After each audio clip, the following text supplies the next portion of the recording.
Mbote balandi ya www.masoloyasika.com masolo yasika lelo na ye na lisolo oyo etali pona nini na kati ya mboka na biso lelo oyo ba Rwandais ba Tutsi bakoti na kati ya mboka na biso balingi ba diriger biso ba Congolais na koya lisusu kolobela marche ya le 19 septembre 2015 oyo ezali na kati ya France kuna na Château Rouge na ngonga ya 13h30 bandeko nyonso vraiment bokutana bisika wana pour la manifester vraiment ba force na bino mutu nyonso oyebi ete Congo ezali occupé aya mutu nyonso o défendaka droit de l'homme na Congo ba femme violée occupation de mutu ezali ko englober nyonso wana soki mboka ezalaki occupé te tolingaki jamais tozo ba femme violée o tozuli na kati ya Congo soki mboka ezalaki occupé te tolingaki jamais tozo 12 millions de morts soki mboka na biso ezalaki occupé te tolingaki jamais tozomona makambo o tozali komona lelo malgré bana ya mboka pe basalaka mabe na bango mais o occupation ezali kosala ali kolakisa biso ete biso na bango tozali vraiment eloko moko te yango moto nyonso abengami le 19 septembre 2015 na kati ya France boya vraiment ebele na koloba lisusu likambo oyo esili koleka awa na manifestation ya le 15 septembre 2015 malgré vraiment nga vraiment naza pas pour ba opposant kasi na kobeta mwa lisolo mwa moke oyo etali mokolo wana mokolo yango bandeko babengaki ete bato babima na libanda bakende kosala meeting bakende kosolola ezalaki marche te ezalaki kaka kosolola po baexplike la constitution elobi nini mpe soki moto atosi yango te esengeli na bino bosala nini explication wana tomoni ete bakuluna oyo Kabila atindi kobaya kopanza marche wana bayaki na minduki baya na banzete baya na mamachete nyonso tuna bamemi mpo baya kopanza soki mpe koboma bapropre ndeko na bango moko ntango yo Congolais omoni moto ya bongo ozongiseli revanche ezali likambo ya mawa te ezali likambo ya kolinga te ezali ete omoni monguna ezalaka ndeko na yo me ntango asimbi machete asimbi mbeli okoki kozala mawa na ye te yosala tu ose défendre mpona nini olongo na liwa wana oyo amemeli yo ezali likambo ya mawa te ezali likambo ya self défense oyo bandeko oyo bazalaki na kati ya manifestation basili kosala eza nango likambo ya koloba te mais eloko nini naloba ete Kabila alongoli basoda uniforme abengi bango bakolona asimbisi bango bamachete baminuki mpo nini baya koboma bandeko na bango moko likambo ya koluna bandeko oyo tobengi koluna toyebaki yango na Kongo te toyebaki yango te ntango mobutu ezalaki vraiment bashege tozali komona lelo bazalaki te koluna ezali nini koluna moto ezali na nzala moto azali na pasi moto azali na situation ya bien te alors po amoni ete place ya koluka kolia ezali te place ya koluka kolala ezali te alors tika ete natelema nakoma koyiba maninga mpe soki akutani ete akoboma kaka mpo azwa eloko oyo ye ayeli kozwa mais kukulu na yango ebandi wapi kukulu na yango bandeko nanga vraiment soki ngai nazali koloba na po na ngai nazali koloba selon ngai kikulu na euti pe basali na nzambe bazali kokanga bana mingi bandoki basali na nzambe bazali kobebisa bana mingi basali na nzambe bazali kokabola bafamille mingi mwana wana akokoma libanda deja kobebisaki mutu na ye bokangaki deja ndoki bobisi mutu na ye talemaki aza mwana moke akotambola na mutu na eloko wana na mutu na ye ke azali mutu mabe tango akotambola na eloko wana na mutu na ye azali mutu mabe alors akokoma koexercer po ntango babilobi na ye aza ndoki aza mwana moke c'est-à-dire akobanda kodevelope yango mona mpe bokomi komona misala ya bandoki epai na ye misala ya bandoki oyo okomona ndoki ndenge ezalaka okomona yango moni tobengi kikuluna yango moni tobengi kimoyibi c'est-à-dire akomi kosala yango na moi yango moni bana wana baboti siko loko ni ezali koya ba Rwandais baye na kati ya mboka na biso ba Rwandais baye na mboka na biso ole bazwa bana wana nyonso tu basalela bango place ou bien ndenge tolobi bandeko na biso bazali kodiriger na ba Rwandais il fallait que basala place po bazwa bana wana ba encadrer bango bien mais bango ba bien non tokoki ko encadrer bango te bana faut profiter na bango na kake Congolais atelemeli biso gouvernement to profiter na bango comme baza ba innocent ba yebi loko moko te to pesa bango ba 10 francs allez to pesi bango ba machete ba ke kokata bandeko na bango moko po baza inconscient ba yebi likambo o bazali kosala te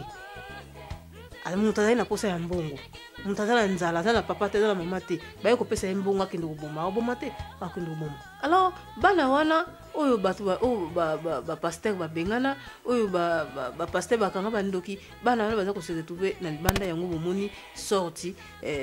tina bana wana baza inconscient, tellement que baza inconscient, baza koboma inconsciemment po mutu oyo azangi kolia, mutu oyo azangi papa, azangi mama, akokoma kosala eloko ye alingi. Esengelaki na bandeko na biso baza na gouvernement wana bazwa bango basalela bango ba centre d'éducation, basalela bango ba place oyo vraiment bakokoye ko sortir, mais basali yango te. Eloko bango bandeko na biso bazali kosala ndenge tokopesa exemple ya Kanyama azali kokanga bana wana, bazali koboma bango, tomonaki yango na opération Likofi, akangi soi-disant bakuluna oyo baza bandeko na ye propre, azwi bango, abomi bango, ebele bakufa kaka boye. Tokoya lisusu bato bazali ko sala lisusu bana wana mabe, ezali ba musicien na biso, ba Werason boyebi bango bakolo bakuluna, ba Jibe bango bakolo bakuluna, ba Kofi Olomide bango bakolo bakuluna, bango nde bazali ko tika ete, bazali ko forcer ete bana wana lisusu bazalaka toujours na balabala. Ba compagnie ya masanga oyo ezali na Congo ba premise bazali ko melisa bana ya miki ya ba 10 ans ba nini ya ba 10 ans ba 11 ans ba 12 ans bazali ko melisa pango ba masanga po ete ba koma na niveau ya kosala mabe, c'est-à-dire bana basi pe bakuluna bazali o bazali ko koya na ba prostitution, bazali ko sala makamu nyonso tu ya mabe na kati ya Congo. Ezali pe bandeko na biso bazali ko appuyer likambo wana ete e continuer po ekende na avant. Mais bandeko na ngai to ebaka yango oyo tozali kosala efuta makaka awa na se, oyo bino bazali kobebisa baza bandeko na bino propre, mais boyeba ke un jour kaka bango bana na bosimbisi ya macheti bakobalolekela kaka bino moko, ekozala pasi na ntango wana bokoluka place ya kokimela bokokoka yango te. Vraiment ezali pasi pe mawa komona ete na kati ya meeting wana batindi bakuluna oyo ngai selon ngai ezali ba policier balongoli bilamba na bango basimi manduki bazwi macheti baye ipari bango bakuluna na bazoya ba policier batiki nzela ya kufungama po ete bakuta bakende kobundisa une masse ya bato bazalaki vraiment na meeting wana na pasi pe mawa. Eloko oyo ba Rwandais balingi komona ete Congolais na Congolais ye moko abomana, Congolais na Congolais bino moko bomana, o bazali ko préparer ya fiti tomoni yango pa ya ne mwanda semi ndenge alobi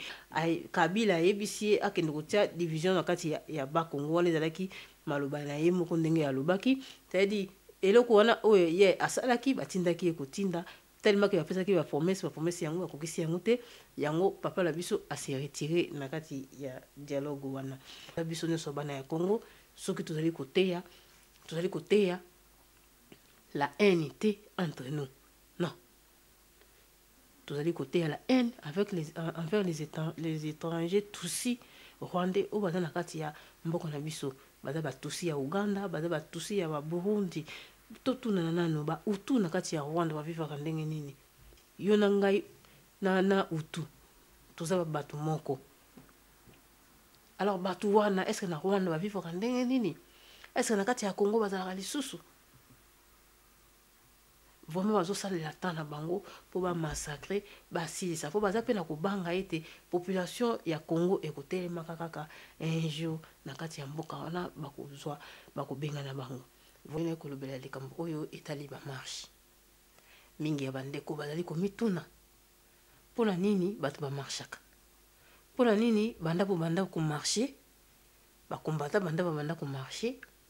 Kabila aza kokende te. Mingi bazali komituna ba question.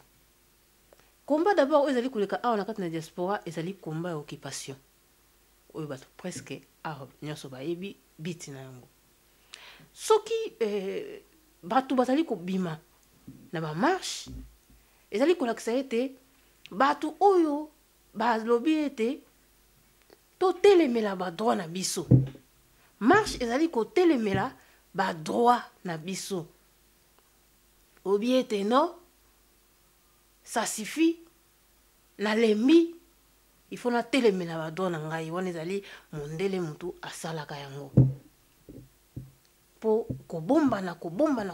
ezali malamu te esengeli na mutu atelema soki azali na problème aloba problème wana mpe na nsima bakotala situation na ye yango ntina ya bamarshe soki tokei mbangu na lombangu na États-Unis d'Amérique banoir ntango bazalaki kuna epai ya na États-Unis d'Amérique bazalaka konyokwama ya banoir bazalaka individuel basalaka système ya individualité oyo elakisi ete ntango banoir aza na maboko ya mondele moko boye asombaki ye kuna noir akomeka atante akima ntango mosusu ye moko ntango mosusu baza mibale bameka bakima basalaka yango mingi me système wana esimbaki te na nsima ya mikolo ntango ezali kopusana balider bayakomaki kobima balider oyo babandaki kobima mingi bamindele mpe baboma bango malembe ti towaki kokóma na ntango mpona azali kokende mona lombangu tokómi na ntango ya Malcolm X bango na Martin Luther King balider oyo bazwaka courage bazwi courage ya kotelema ya koyebisa peuple na bango ndenge tozali kovandela ndenge tozali kovandela na mboka oyo ezali malamu te esengeli na biso kotelema na ntango wana peuple noir oyo azalaki na kati na Amérique asantaki pasi ke oui c'est vrai naza ya konyokoma awa esengeli to mettre fin na souffrance oyo toza nango na kati na Amérique babandaki kotelema bato ebele bazosala bamanifestation s'il y a quelque chose mabe batelemeli yango soki eza eloko mabe batelemeli yango na kotelema wana bazalaki na objectif moko bazwa liberté na bango objectif ezalaki moko ezala ya Luther King ezala ya Malcolm bazwa liberté ya peuple noir yango bazwaki nzela ya kotelemela yango na masse ezali na bato ebele bazali kotelema mpo baloba non na makambo oyo bazali kosala biso ezalaki ete ata babomi noir quelque part bango fo batelema ata basali boye bango fo batelema but ezalaki kaka moko tomizwa en charge mpo tozala libéré na mboka oyo liboso ezalaki ete bazali kosala ete mpo bazongisa bango na Afrique me malemi baye kocomprendre ete mboka yango mpe si toumeli esengeli na biso sikoyo totelemela badroit na biso na mboka oyo malembe bandeko bayaki kozwa libération tangu Malcolm X akufi après ekolandama na Martin Luther King na tangu wana bandeko na ngai désordre banoir babendaki surtout Malcolm X akufaki désordre babendaki na mboka ya mondele etindaki ete mondele a lâché après des années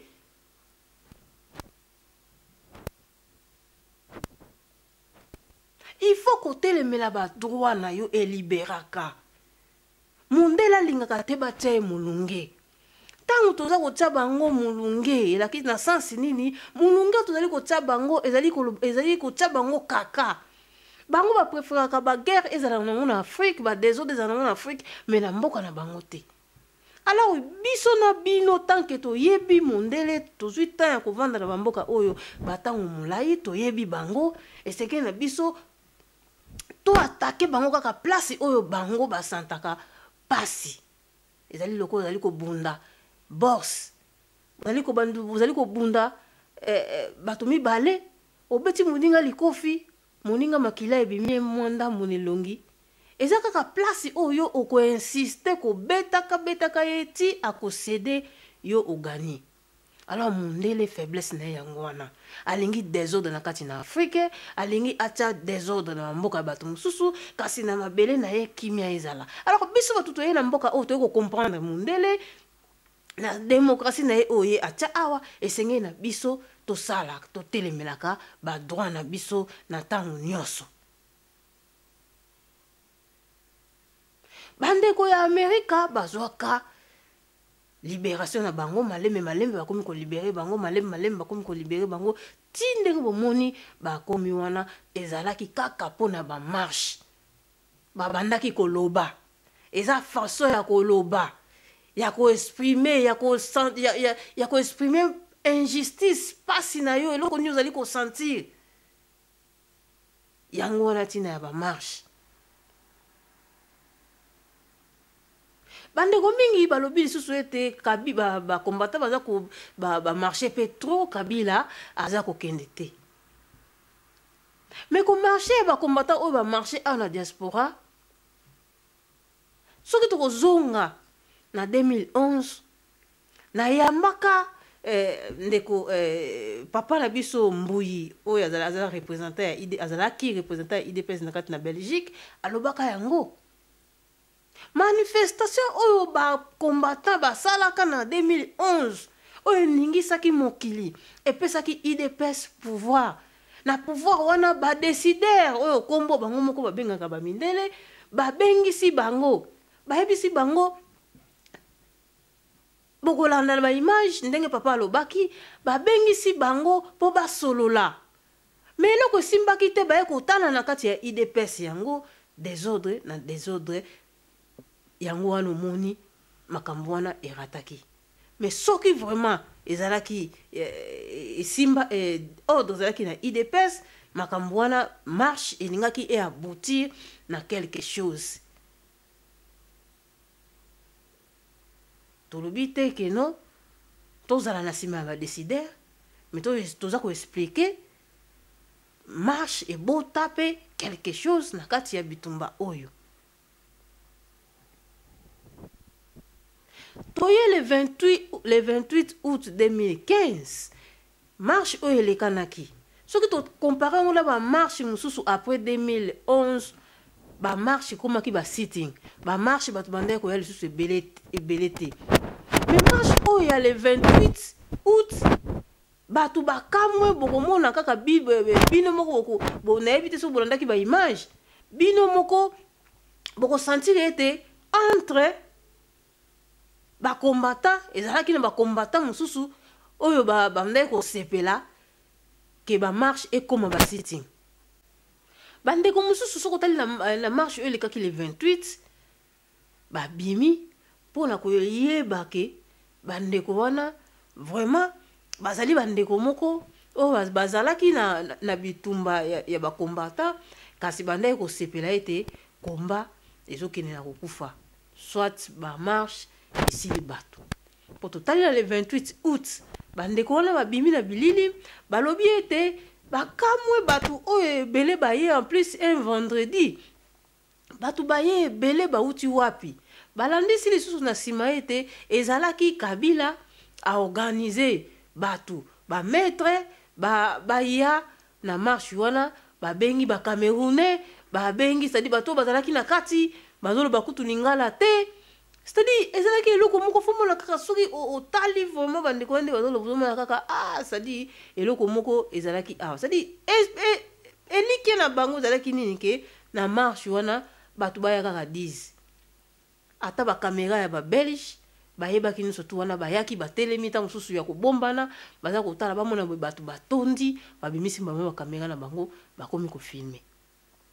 Ezali likambo ya kokamwa. Alors bamarche wana ndenge tozali koloba epesaka toujours expression ya kolela. C'est-à-dire tokoki jamais ko manifester na koseka. Manifestation il faut kosala yango na kanda. Pourquoi pour le 28 août 2015 oyo tomonaki ete peuple abimaki ebele kendenge abandaki kobima après 2011.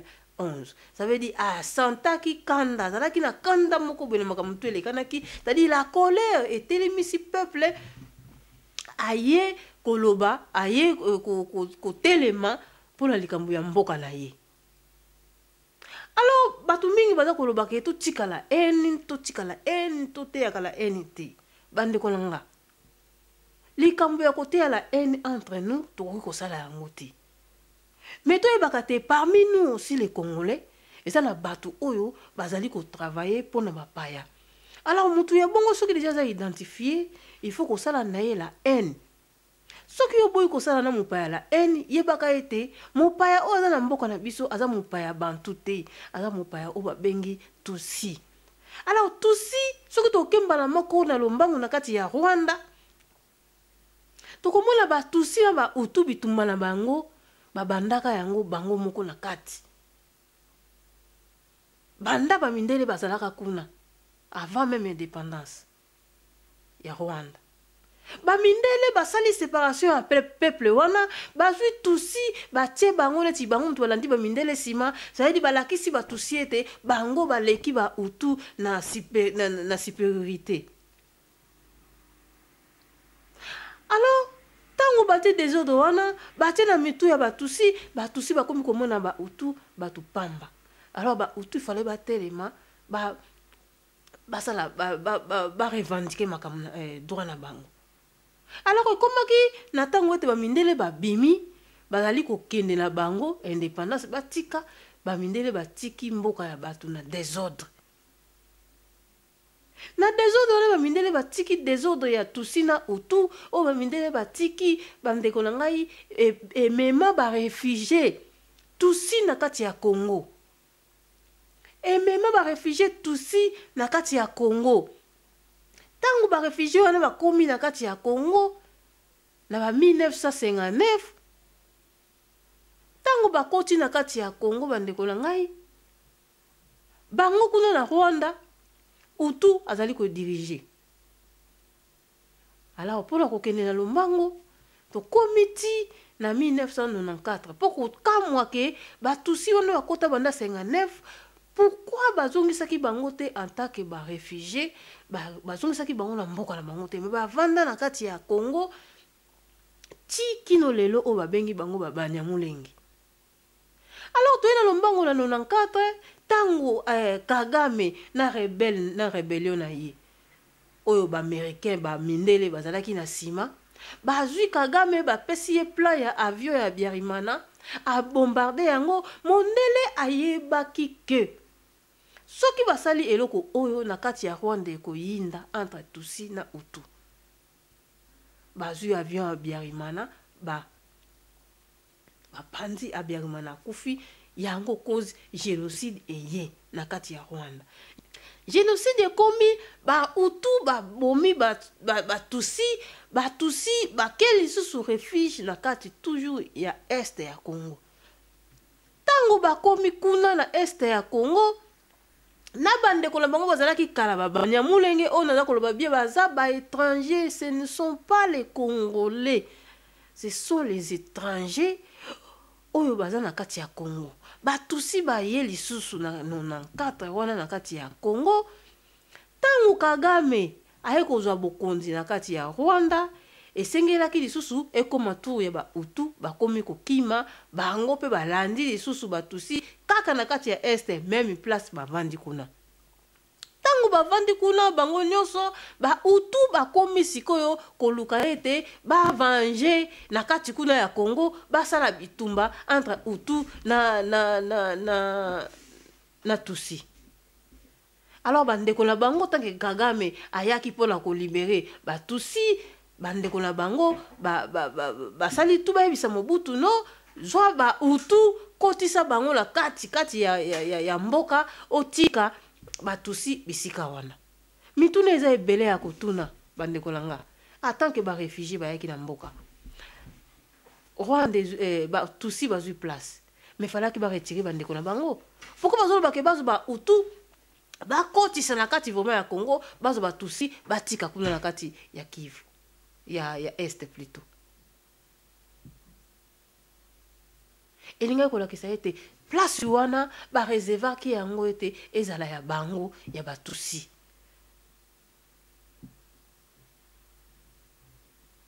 Tina Kagame azali wana baye kosala te baye kozwa Laurent Désiré Kabila tango Mobutu aboyi koyoka bakoti ba faire avancer ba utu na kati ya Congo na kati vraiment ya Congo. Mobutu aboyi koyoka bakomi kolukela ba problème ti bomona ki ndenge Laurent Désiré Kabila ayaki bazwaki yeti baye kolongola Mobutu. Objectif ya ba Rwandais surtout bi objectif o ba Rwandais bana na kati ya Congo et ça d'abord sécurité à race. Sécurité na benga sécurité à race parce que tout ça biso nyonso toza na biso ba noir mais bango bazali ba semi bantu biso toza ba bantu bango baza ba semi bantu pour na preuve to ko loba keno suki na bango zali loko ya biso la pipa na bango suki na bango zali loko ya biso po to vanda pe na ba misusu suki na bango zali loko ya biso mais elongi physionomie eza elongi ya biso te soko tali ye mozo difi ozomona make wana eza muntu na biso te. Alors bango bauta na badescendant na bango ya ba Somalie bauta musika basangana na ba Arabe preuve tozomona Kabila na kati ya Congo kote wana tu abengisi ba Sheba babengisi ba Boko Haram abengisi ba tutu baza kuna pona ko sécuriser c'est-à-dire leurs frères. C'est-à-dire bitumba o toza nango na ba Rwandais Tutsi eza bitumba moko peuple congolais soki yo telemite bisika ozali soki yo lobi ete okobunda te papa na ngai soki yo lobi ete obunda na la haine te to pe na colère te contre les Tutsis papa mama tokonyokwama tokosila po bato wana baza na esprit ya supériorité de ya race baza komimona ete bango baza plus que nous. Pe baza na inquiétude ya makasi lelo soki ba perdre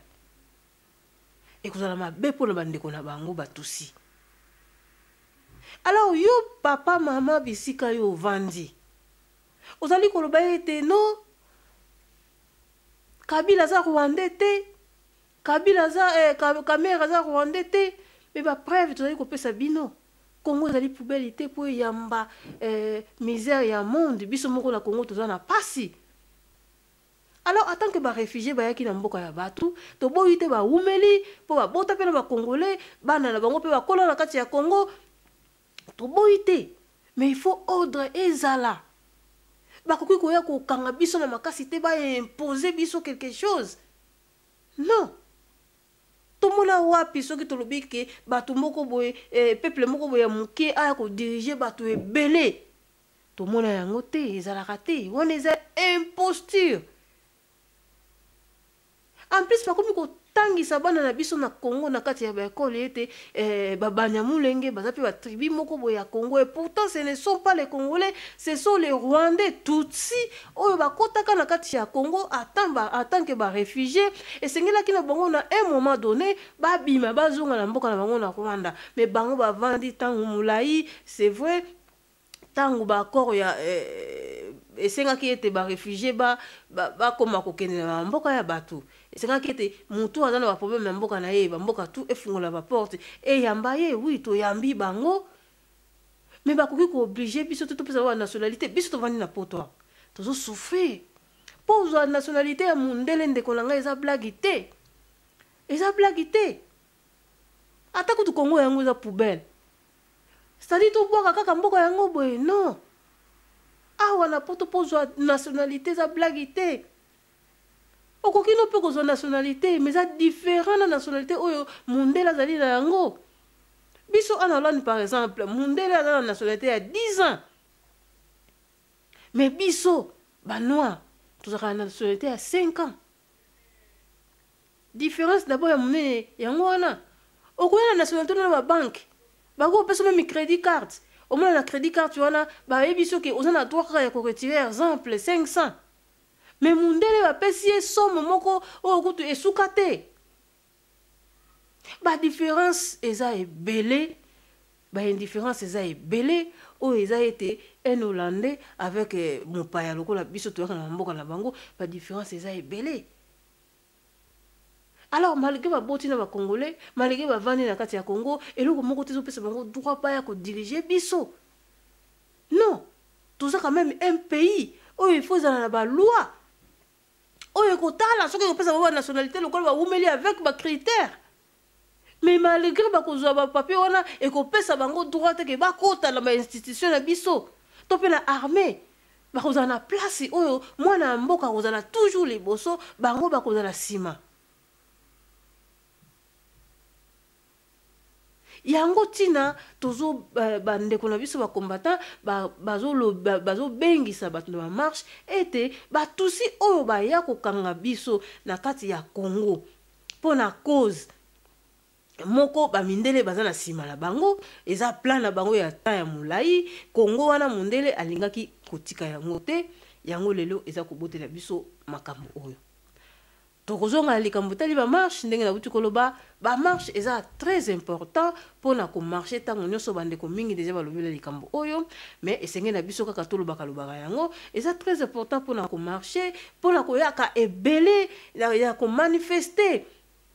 ba posa na bino ya ko manifester loko nini tolingi mais to bosa na kate toujours occupation ezali na kati ya mboka na biso vraiment bande ko na ngai na ko profiter na lisolo o na uti ko beta pona nini tozali ko marcher pona nini tozali na situation to na ngolelo na Congo na ko profiter na ko loba ete le 19 oyo ezali samedi oyo ya samedi oyo le 19 septembre 2015 bande ko na biso ba combattant bazana na manifestation ya munene na kati ya France na Château Rouge et kobanda à partir de 13h30 o esengi na mwana Congo nyonso na 13h30 akoma wana bako marcher ti na République place bako sukela vraiment na bengi bato nyonso oyo bozali ko sentir que non vraiment souci ya bande ko na bino pasi ya ba femme violée pasi ya bato ba kufi na kati ya Congo pasi ya ba mai tozali komona yango Kabila tango yaki apometaki akotia ba mwinda na kati ya Kinshasa akotia ba mai na kati ya Kinshasa mais tozali komona eloko moko te ezali ko salama mais tomona pe ba posa moko te ba telemela yango ba telemela kaka bango ko telemela bango na kaka ba élection bon wana nga naza kuna te makambo na bango etali ngai te po ngai naza vraiment na nzela oyo ke non armée ebimisa bato wana nyonso na kati ya mboka na biso maseki te boya ebele na marche oyo ezali samedi oyo boya vraiment ebele pona ko manifester pasi oyo tozali na yango na kati ya Congo c'est vrai que mundele mutazali ko tia biso pasi wana yende pe biso tokozongela tokochaye mulunge po ye asanti mulunge aza lokola mwana ya bebe oyo omemi mingi era yoki solo ya nzoto akolinga lisusu te akokoma kolela na tango wana akotika biso na mboka na biso eloko tina ya ba marche yango wana vraiment boya ebele na kobosa na te maître Cobra maître combattant Goliath Black Mumbele Kroko Aluozi bino nyonso vraiment tozanga te mokolo wana boya ekozala esengo vraiment bana Hollande nyonso oyo vraiment aza ko sentir vraiment pasi ya mboka na ye boya ebele mokolo yango ekozala esengo mingi pona yo pona ngai pona biso nyonso pona bana na biso avenir ya bana na biso na kozonga mwasi mandambu na Amerique lelo ba Martin Luther King bakufa ba Malcolm bakufa kasi lelo ba noir bazwa liberté po ete ba papa wana batelemaka ba leader wana batelemaka bakufa ka basinyaka bakufa pona peuple na bango azwa liberté lelo malembe peuple wana azwa liberté yango tina tokokumisaka bango tokotangaka toujours bakoma na bango po bazalaki batu oyo babundaki pona batu pe bakufi pona batu kaka lokwa Yesu Masiya ye pe akufaki pona batu ayaki pona bana na ye bandeko na ye ayaki pona bana Israël koya oyo yaki pa bana Israël oyo bazalaki konyokwama apres na sima ye akendaki akufaki po ayaki kaka pona koloba vérité pona ko sauver batu yango place na sukeli masolo na ngai ya mokola lelo vraiment botika na malamu tokomi mbala sima au revoir.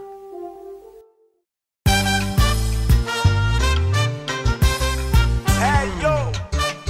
this is a new tune for the new generation. Hear that? Semblino, on va kama hiyo sonde. Musique asika, on fait la musique pour la nouvelle génération.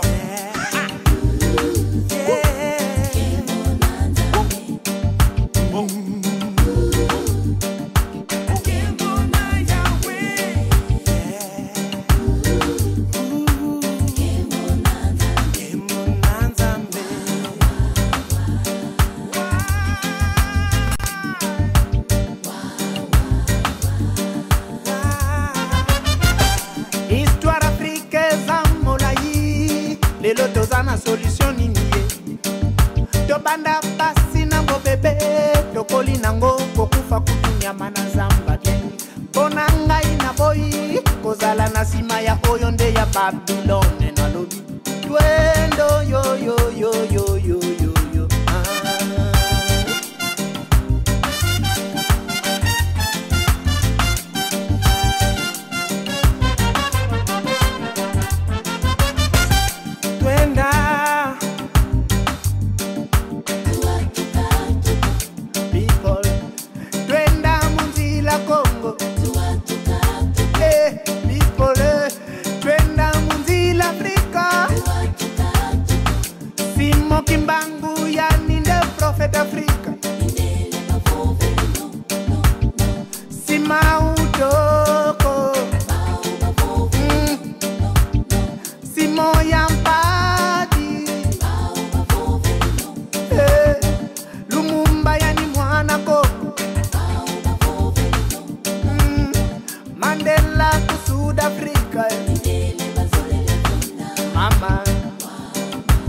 moko bosalité 27 ans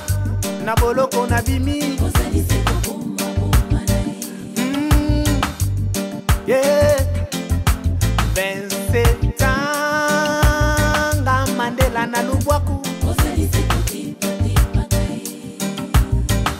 cravate suka na momololo 27 ans na boloko na bimi people bino bobengami bino nde balobi boza pa politisi boye mandenge ya kota musaka Kongo boye mandenge ya kota musaka Afrique sombile kisengelanga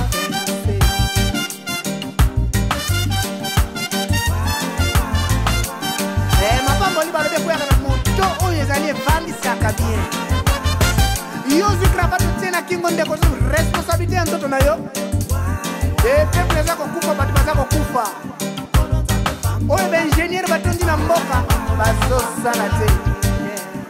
oyo bato batondi na mboka avant osala kozala receveur de chauffeur et tous les mano na kati ya bageto réponse na bino bopesinga nini message ekomi